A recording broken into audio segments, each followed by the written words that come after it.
Star জলসার জনপ্রিয় ধারাবাহিক পরশুরামের আজকের ঘটনাক্রম এক চরম উত্তেজনার মোড় নিয়েছে, যেখানে একদিকে অপরাধ জগতের জাল গুটিয়ে আসছে আর অন্যদিকে পরশুরাম ও তটিনীর সম্পর্কের সমীকরণ ওলটপালট হয়ে যাচ্ছে।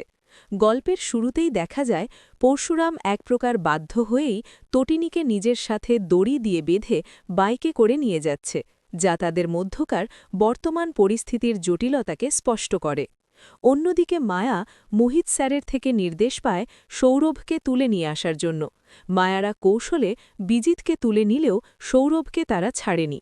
জরুরি দরকারের অজুহাতে সৌরভকে যখন তারা নিয়ে যেতে চায়, তখন সৌরভের সন্দেহে সে প্রশ্ন করলে সরাসরি তার মাথায় বন্দুক ঠেকানো হয়। এই ঘটনায় সৌরভ চরম আতঙ্কিত হয়ে পড়ে। একই সময় নন্দিনীকে দেখা যায় আরাধ্যা ও তার মায়ের সাথে কথা বলতে। নন্দিনী অত্যন্ত সাহসের সাথে বড় সত্য ফাঁস করে দেয়। সে জানায় যে জিৎ মুখার্জির আসল পরিচয় তটিনী অনেক আগেই জেনে গিয়েছিল এবং সেই কারণেই সে বড় পদক্ষেপগুলো নিয়েছিল। নন্দিনী স্পষ্ট ভাষায় জানিয়ে দেয় যে জিৎ মুখার্জি, কর্ণ চ্যাটার্জি কিংবা কাবি এরা প্রত্যেকেই বড় মাপের অপরাধী। এমনকি বিজিত লাহিড়ীকেও সে একই তালিকায় ফেলে। আরাধ্যা প্রথমে এসব বিশ্বাস করতে না চাইলেও নন্দিনী তাকে প্রমাণ দিতে থাকে যে বিজিত অত্যন্ত বিপজ্জনক এবং ধুরন্ধর একজন মানুষ। তার অসংখ্য জাল পাসপোর্ট, একাধিক নাম এবং বিভিন্ন রাজ্যে ভিন্ন ভিন্ন স্ত্রী থাকার কথা শুনে আরাধ্যা ও তার মা স্তব্ধ হয়ে যায়। নন্দিনী আরও জানায় যে আয়ুষীও এসব জানে, কিন্তু ভয় মুখ বন্ধ করে আছে। নন্দিনী যখন কোর্টে যাওয়ার এবং তাদের শাস্তি দেওয়ার কথা বলে, তখন আরাধ্যা উল্টো জেদ ধরে বসে। সে জানায় যে সে ভালোবেসেছে এবং সেই ভালোবাসার জন্য সে যে কোনো চরম সীমা পর্যন্ত যেতে পারে, এমনকি ডুবতেও রাজি, কিন্তু সে তার ভালোবাসার কোনো ক্ষতি হতে দেবে না। নন্দিনী তখন তাকে সাবধান করে দিয়ে বলে যে বিজিত লাহিড়ী এই মুহূর্তেও কোনো না কোনো অপরাধের সাথে যুক্ত। গল্পের পরবর্তী অংশে দেখা যায় পরশুরাম তটিনীকে বাড়িতে নিয়ে এসে বিছানায় শুইয়ে দেয়, কিন্তু তটিনীর জ্ঞান ফিরছে না। পরশুরাম ব্যাকুল হয়ে তাকে ডাকতে থাকে। এই সময় বলরামের ফোন আসে হসপিটাল থেকে। পরশুরাম আসলে এক সুদূর প্রসারী চাল চেলেছে। সে তটিনীকে হসপিটালে নিয়ে যাওয়ার খবর রটিয়ে দিয়েছিল, যাতে তটিনীর গ্যাং সেখানে যায় এবং পুলিশ তাদের গ্রেপ্তার করতে পারে। বলরামকে সে নির্দেশ দেয় সেখানে যারা ঢুকবে তাদেরই ধরে কড়াভাবে জিজ্ঞাসাবাদ করতে, যাতে লাট্টুর হদিস পাওয়া যায়। পরশুরামের সন্দেহ এই অপরাধের জালের মাঝখানেই লাট্টু কোথাও লুকিয়ে আছে। বলরাম যখন হসপিটালে নজর রাখছিল, তখন নিশা ও তার সঙ্গীকে সেখানে ঢুকতে দেখে সে পরশুরামকে আপডেট দেয়। নিশা যখন রিসেপশনে তটিনীর খোঁজ নিচ্ছিল, তখনই বলরাম রিভলভার ঠেকিয়ে তাদের গ্রেপ্তার করে। নিশা এক মুহূর্তের জন্য ফোন করার অনুমতি চাইলে বলরাম তাদের ফোন কেড়ে নেয় এবং জানিয়ে দেয় যে তাদের সেই খাঁচাতেই রাখা হবে যেখানে বিজিত লাহিড়ী আছে। পরশুরামের হাতে চাবুক নিয়ে আসার কথা শুনে অপরাধীরাও কিছুটা শঙ্কিত বোধ করে। অন্যদিকে তটিনীর যখন জ্ঞান ফেরে, তখন ছোট মেয়ে পিকো তার মাকে জড়িয়ে ধরে কাঁদতে থাকে। তটিনীর শারীরিক যন্ত্রণার চেয়েও মানসিক যন্ত্রণা এখন বেশি। তার পায়ে প্রচণ্ড চোট রয়েছে এবং সে সারা জীবনের জন্য পঙ্গু হয়ে যাওয়ার ভয়ে আতঙ্কিত। শিবপ্রসাদ গাঙ্গুলি অর্থাৎ তার স্বামীর প্রতি তার মনে এখন বিষের মতো ঘৃণা জমেছে। সে মনে করে পরশুরাম তাকে টোপ হিসেবে ব্যবহার করে বিশ্বাসঘাতকতা করেছে। রাগের মাথায় তটিনী পরশুরামকে চড় মেরে বসে, যা দেখে পিকো অবাক হয়ে যায়। পরশুরামের চোখের কোণে জল চলে আসে, কারণ তাদের ভালোবাসার সম্পর্কে যে ফাটল ধরেছে তা অত্যন্ত গভীর। পরশুরাম তাদের পুরনো সুন্দর স্মৃতিগুলোর কথা ভেবে ব্যথিত হয়। ডাক্তার এলে পরশুরাম বাইরে গিয়ে বসে। তটিনী ডাক্তারের সামনেও পরশুরামের গৃহিণীসুলভ গুণাবলীর প্রশংসা করে, কিন্তু তার অন্তরে তখন প্রতিশোধের আগুন জ্বলছে। সে ফোন মারফত জেনে যায় যে নিশা ও প্রকাশকে স্পেশাল ব্রাঞ্চ তুলে নিয়ে গেছে। এই খবরটুকু পিকোও শুনে ফেলে এবং বাইরে গিয়ে তার বাবাকে অর্থাৎ পরশুরামকে জানায়। পিকো নিশা সম্পর্কে জানতে চাইলে পরশুরাম জানায় যে নিশার কাছেই রাজকুমারের অর্থাৎ লাট্টুর প্রাণের চাবিকাঠি।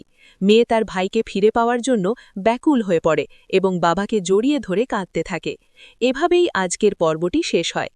আগামী পর্বে আমরা দেখতে পারি যে পরশুরাম যখন নিশাকে জেরা করতে যাবে, তখন নিশা কোনো শর্ত রাখতে পারে লাট্টুর খোঁজ দেওয়ার বিনিময়ে। অন্যদিকে আরাধ্যা কি সত্যিই বিজিতের অপরাধ জেনেই তাকে সাহায্য করবে, নাকি সে নন্দিনীর সাথে হাত মেলাবে, সেটাও বড় প্রশ্ন। তটিনীর পা ঠিক হবে কিনা এবং পরশুরামের ওপর তার রাগ কিভাবে কমবে কিংবা আরও বাড়বে তা নিয়ে টান টান উত্তেজনা তৈরি হবে। লাট্টুকে ফিরে পাওয়ার জন্য পরশুরাম হয়তো আরও কোনো কঠোর বা বেপরোয়া সিদ্ধান্ত নিতে পারে, যা পুরো পরিবারের ভাগ্য বদলে দেবে। পরশুরাম ও তটিনীর জীবনের সমীকরণ এখন যে জটিল মোড়ে দাঁড়িয়ে আছে, তার থেকে আগামীর দিনগুলো হতে চলেছে আরও বিধ্বংসী এবং রহস্যময়। পরশুরামের মনে এখন কেবল দুটি লক্ষ্য, একদিকে হারিয়ে যাওয়া সন্তান লাট্টুকে যে কোনো মূল্যে উদ্ধার করা এবং অন্যদিকে তটিনীর মনে নিজের হারানো বিশ্বাস ফিরিয়ে আনা। কিন্তু পরিস্থিতি ক্রমশ হাতের বাইরে চলে যাচ্ছে। নিশা ও প্রকাশকে স্পেশাল ব্রাঞ্চের হাতে তুলে দেওয়ার পর পরশুরামের উপর চাপ বাড়বে অপরাধ জগতের রাঘব বোয়ালদের পক্ষ থেকে। বিজিত লাহিড়ী, যার অপরাধের শিকড় অনেক গভীরে, সে হয়তো এবার সরাসরি পরশুরামের পরিবারের ওপর আঘাত হানার ছক কষবে। আরাধ্যা যেভাবে ভালোবাসার অন্ধ মোহে বিজিতকে আড়াল করার শপথ নিয়েছে, তাতে পরিবারের ভেতরেই শুরু হবে এক গৃহযুদ্ধ। নন্দিনী যখন কোর্টে যাওয়ার প্রস্তুতি নেবে, তখন হয়তো দেখা যাবে বিজিতের পক্ষ নিয়ে আরাধ্যাই তার প্রধান প্রতিপক্ষ হয়ে দাঁড়িয়েছে। নিজের বোনের এই বদলে যাওয়া রূপ দেখে নন্দিনী একদিকে যেমন ভেঙে পড়বে, তেমনি সত্য প্রতিষ্ঠার লড়াইয়ে আরও কঠোর হবে। গল্পের পরবর্তী ধাপে দেখা যেতে পারে তটিনী তার শারীরিক অক্ষমতার কথা ভেবে মানসিকভাবে আরও ভেঙে পড়ছে। তার মনে হবে পরশুরাম তাকে কেবল একজন অপরাধী ধরার ঘুঁটি হিসেবে ব্যবহার করেছে। এই অভিমানকে পুঁজি করে তৃতীয় কোনো শক্তি তাদের মাঝে ঢুকে পড়ার চেষ্টা করবে। হয়তো বিজিত লাহিড়ীর কোনো গুপ্তচর তটিনীর সেবায় নিযুক্ত হয়ে তার কান বিষিয়ে দেওয়ার চেষ্টা করবে। অন্যদিকে পরশুরাম যখন নিশা ও প্রকাশকে নিজের পদ্ধতিতে জেরা করতে শুরু করবে, তখন বেরিয়ে আসবে ভয়ঙ্কর কিছু তথ্য। জানা যাবে যে লাট্টু আসলে কোনো সাধারণ পাচারকারীর হাতে নেই, বরং তাকে এমন জায়গায় রাখা হয়েছে যেখানে পরশুরামের পৌঁছানো প্রায় অসম্ভব। এই অনুসন্ধানে পরশুরামকে হয়তো আইনের উর্দি ছেড়ে নিজের সেই পুরনো বিধ্বংসী রূপে ফিরতে হবে, যেখানে নিয়ম নয় বরং বিচারই শেষ কথা। পিকোর চোখের জল পরশুরামকে প্রতিনিয়ত দগ্ধ করবে। ছোট্ট মেয়েটি যখন তার ভাইকে ফিরে পাওয়ার জন্য বাবার কাছে আকুতি জানাবে, তখন পরশুরামের ভেতরের যোদ্ধা সত্তা জেগে উঠবে। সে কি পারবে বিজিত লাহিড়ীর মতো বড় মাপের ক্রিমিনালকে নিজের জালে ফাঁসাতে? আরাধ্যা কি শেষ পর্যন্ত বিজিতের একাধিক পাসপোর্টের আসল রহস্য নিজের চোখে দেখে তার ভুল বুঝতে পারবে, নাকি ভালোবাসার দোহাই দিয়ে সে একজন অপরাধীকে দেশ ছেড়ে পালাতে সাহায্য করবে? এই টানাপড়নের মাঝেই আসবে সেই চূড়ান্ত মুহূর্ত, যখন তটিনীকে তার ভুল বুঝতে হবে, যখন সে জানতে পারবে যে পরশুরাম নিজেকে বিপন্ন করে কিভাবে লাট্টুকে ফিরে পাওয়ার জন্য লড়াই করছে। সেদিন হয়তো তাদের সম্পর্কের বরফ গলা শুরু করবে, কিন্তু ততক্ষণে অনেক দেরি হয়ে যাবে না তো? বিজিতের ডেরায় যখন পুলিশ হানা দেবে, তখন হয়তো দেখা যাবে সেখানে সৌরভ বা অন্য কাউকে জিম্মি করে রাখা হয়েছে। পরশুরামকে এক কঠিন ধর্মসংকটের মুখোমুখি হতে হবে, নিজের কর্তব্য পালন নাকি পরিবারের সুরক্ষা। ধারাবাহিকের আগামী পর্বগুলো কেবল অ্যাকশন বা ড্রামায় সীমাবদ্ধ থাকবে না, বরং এটি হয়ে উঠবে এক বাবার সংগ্রাম, এক স্ত্রীর অভিমান এবং এক পরিবারের অস্তিত্ব রক্ষার লড়াই। অপরাধের এই অন্ধকার গলি থেকে লাট্টু কি শেষ পর্যন্ত আলোয় ফিরতে পারবে? পরশুরামের চাবুক কি পারবে বিজিত লাহিড়ীর মতো শয়তানকে মাথা নত করাতে? এই সব প্রশ্নের উত্তর লুকিয়ে আছে আগামীর রুদ্ধশ্বাস মোড়গুলোতে। নন্দিনীর আইনি লড়াই আর পরশুরামের ময়দানি লড়াই যখন এক বিন্দুতে মিলবে, তখনই হয়তো শেষ হবে এই ঘোর অন্ধকার। প্রতিটি মুহূর্ত এখন দর্শকদের উত্তেজনার শিখরে নিয়ে যাবে, যেখানে সম্পর্কের টানাপড়ন আর অপরাধের রহস্য মিলেমিশে একাকার হয়ে যাবে। পরশুরামের জীবনের এই অন্ধকার অধ্যায় এখন এক নতুন মোড় নিতে চলেছে। নিশা এবং প্রকাশকে কবজায় আনার পর পরশুরাম যখন তাদের নিয়ে গোপন আস্তানায় পৌঁছাবে, তখন সে বুঝতে পারবে যে বিজিত লাহিড়ী কোনো সাধারণ অপরাধী নয়, বরং সে এক আন্তর্জাতিক মানব পাচার চক্রের মূল পাণ্ডা। নিশা যখন ভয়ে কাঁপতে কাঁপতে স্বীকার করবে যে লাট্টুকে তারা এক গোপন জলপথে ভিন দেশে পাঠিয়ে দেবার পরিকল্পনা করেছে, তখন পরশুরামের পায়ের তলা থেকে মাটি সরে যাবে। হাতের সময় খুব কম। পরশুরাম তখনই স্থির করবে যে সে কোনো আইনের দোহাই না দিয়ে নিজের হাতেই বিচার তুলে নেবে। এদিকে তটিনী বাড়িতে শুয়ে থাকলেও তার অবচেতন মন কেবল লাট্টুর বিপদ অনুভব করতে পারবে। তার অভিমান যেমন পাহাড় সমান, তেমনি মাতৃত্বের টানও প্রবল। ডাক্তার যখন তাকে ফিজিওথেরাপি করাবেন, তখন তটিনী অসম্ভব জেদ নিয়ে উঠে দাঁড়ানোর চেষ্টা করবে। সে বুঝতে পারবে যে এই মুহূর্তে তার ভেঙে পড়লে চলবে না, কারণ তার স্বামী একাই এক বিশাল যুদ্ধের মুখোমুখি দাঁড়িয়েছে। তটিনী আর পরশুরামের মধ্যে যে চড় মারার ঘটনাটি ঘটেছিল, তার জন্য তটিনী মনে মনে অনুতপ্ত হবে। সে পিকোকে ডেকে বলবে তার বাবাকে যেন একটিবার অন্তত বাড়িতে পাঠায়, কিন্তু পরশুরাম তখন বন্দরে ছদ্মবেশে হানা দেওয়ার প্রস্তুতি নিচ্ছে। গল্পের মোড় অন্যদিকে ঘুরে যাবে যখন আরাধ্যা তার নিজের ঘরে বিজিতের একটি লুকানো ড্রয়ের থেকে একাধিক দেশের পাসপোর্ট আর বিভিন্ন মহিলার ছবি আবিষ্কার করবে। নন্দিনী যা বলেছিল তার চোখের সামনে দেখে আরাধ্যা পাথর হয়ে যাবে। সে বুঝতে পারবে যে যাকে সে দেবতা ভেবেছিল সে আসলে এক বিষধর সর্প। আরাধ্যা তখন নিজের ভুল বুঝতে পেরে নন্দিনীর কাছে ক্ষমা চাইবে এবং দুই বোন মিলে সিদ্ধান্ত নেবে যে তারা বিজিতকে ধরিয়ে দিতে পরশুরামকে সাহায্য করবে। আরাধ্যা তখন বিজিতকে ফোন করে মিথ্যে করে বলবে যে সে বাড়ি ছেড়ে তার সাথে পালিয়ে যেতে চায়, যাতে বিজিত তার গোপন ডেরা থেকে বেরিয়ে আসে। গভীর রাতে যখন বিজিত আরাধ্যাকে নিতে আসবে তখন সেখানে আগে থেকেই ওট পেতে থাকবে পরশুরাম আর স্পেশাল ব্রাঞ্চের ফোর্স। কিন্তু বিজিতও তৈরি হয়েই আসবে। সে সৌরভকে জিম্মি করে পরশুরামের সামনে ঢাল হিসেবে ব্যবহার করবে। পরশুরামের এক হাতে থাকবে চাবুক আর অন্য হাতে বন্দুক। এক চরম উত্তেজনাকর মুহূর্তে পরশুরাম যখন বিজিতকে লক্ষ্য করে গুলি চালাতে যাবে তখন হঠাৎ সেখানে হুইল চেয়ারে করে তটিনী এসে উপস্থিত হবে। তটিনীর হাতে থাকবে একটি লকেট যা সে বিজিতের পকেট থেকে আগে কখনো সরিয়ে ফেলেছিল। সেই লকেটের ভেতরেই ছিল লাট্টুর বর্তমান অবস্থানের ম্যাপ ও জিপিএস চিপ। শেষমেশ পরশুরাম কি পারবে সময়ের সাথে পাল্লা দিয়ে সেই জলযানটিকে আটকাতে যেখানে লাট্টুকে বন্দি করে রাখা হয়েছে? বিজিত কি শেষ মুহূর্তে কোনো আত্মঘাতী চাল দে? আর আরাধ্যা কি পারবে তার এই কলঙ্কিত ভালোবাসার গ্লানি মুছে নতুন করে জীবন শুরু করতে? পরশুরাম আর তটিনীর সম্পর্ক কি আবার সেই আগের মতো মধুময় হয়ে উঠবে, নাকি এই আঘাত চিরস্থায়ী ক্ষত তৈরি করবে? এই সব রোমাঞ্চকর প্রশ্নের উত্তর মিলবে ধারাবাহিকের আগামী পর্বগুলিতে। অন্যায়ের বিনাশ আর ন্যায়ের জয় হতে এখনও অনেক রক্তক্ষয়ী সংগ্রাম বাকি। পরবর্তী এই কাল্পনিক প্লটটি আপনার কেমন লাগলো? বিজিত যখন সৌরভের গলায় ছুরি ঠেকিয়ে পিছন দিকে সরতে থাকবে ঠিক সেই মুহূর্তে পরশুরামের চাবুক সপাং করে আছড়ে পড়বে বিজিতের হাতের ওপর।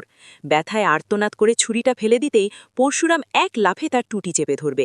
চারিদিকে তখন পুলিশের সাইরেন আর বিশৃঙ্খলা। পরশুরাম গর্জে উঠে বলবে, বিজিত লাহেরি, তুই ভেবেছিলি পরশুরামের ঘর পুড়িয়ে তুই লঙ্কাকাণ্ড শেষ করে দিবি? তোর মতো জঙ্গলি অপরাধীদের বাপের নাম হলো পরশুরাম। বিজিত রক্তাক্ত অবস্থায় হাসতে হাসতে বলবে, আমাকে মেরে কিচ্ছু পাবি না পরশুরাম, তোর ছেলেকে ততক্ষণে মাঝ দরিয়ায় নিলামে তোলা হয়ে গেছে। এই কথা শুনে পরশুরামের মাথা আর কাজ করবে না। সে বিজিতকে হিড়হিড় করে টেনে নিয়ে যাবে সেই ঘাটের দিকে যেখানে নিশা আর প্রকাশকে বেঁধে রাখা হয়েছে। তটিনী তখন পঙ্গু পা নিয়েই কোনো মতে হামাগুড়ি দিয়ে এগিয়ে আসবে পরশুরামের কাছে। তার চোখে জল, কিন্তু কণ্ঠে কাঠিন্য। সে পরশুরামের হাতটা চেপে ধরে বলবে, তুমি যাও, আজ আমি তোমার উপর থেকে সব রাগ মুছে ফেললাম। তুমি আমার ছেলেকে ফিরিয়ে আনো, আমি এক পায়ে দাঁড়িয়ে তোমার অপেক্ষা করব। তটিনীর এই সমর্থন পরশুরামের শরীরে হাজারো সিংহের শক্তি এনে দেবে। পরশুরাম তখন স্পিডবোট নিয়ে মাঝ সমুদ্রের দিকে ধাওয়া করবে। ওদিকে আরাধ্যা নিজের পাপের প্রায়শ্চিত্ত করতে বিজিতের গোপন নেটওয়ার্কের সার্ভার হ্যাক করে নন্দিনীকে ডেটা পাঠাতে শুরু করবে। সেই ডেটা থেকে জানা যাবে যে লাট্টুকে নিয়ে জাহাজটি আসলে কোনো ভিন দেশে যাচ্ছে না, বরং সেটি ফিরে আসছে সুন্দরবনের এক পরিত্যক্ত দ্বীপের আস্তানায়। পরশুরাম মাঝপথেই বোট ঘুরিয়ে সেই দ্বীপের দিকে এগোবে। সেখানে এক ভয়ঙ্কর লড়াই শুরু হবে। পরশুরাম যখন আগুনের গোলার মধ্যে দিয়ে নিজের ছেলেকে কাঁধে নিয়ে বেরিয়ে আসবে তখন ব্যাকগ্রাউন্ডে বেজে উঠবে ধারাবাহিকের সেই চিরচেনা থিম সং। শেষমেশ পরশুরাম কি পারবে সময়ের সাথে পাল্লা দিয়ে সেই জলযানটিকে আটকাতে যেখানে লাট্টুকে বন্দি করে রাখা হয়েছে? বিজিত কি শেষ মুহূর্তে কোনো আত্মঘাতী চাল চালবে? আর আরাধ্যা কি পারবে তার এই কলঙ্কিত ভালোবাসার গ্লানি মুছে নতুন করে জীবন শুরু করতে? পরশুরাম আর তটিনীর সম্পর্ক কি আবার সেই আগের মতো মধুময় হয়ে উঠবে, নাকি এই আঘাত চিরস্থায়ী ক্ষত তৈরি করবে? এই সব রোমাঞ্চকর প্রশ্নের উত্তর মিলবে ধারাবাহিকের আগামী পর্বগুলিতে। অন্যায়ের বিনাশ আর ন্যায়ের জয় হতে এখনও অনেক রক্তক্ষয়ী সংগ্রাম বাকি। পরবর্তী এই কাল্পনিক প্লটটি আপনার কেমন লাগলো?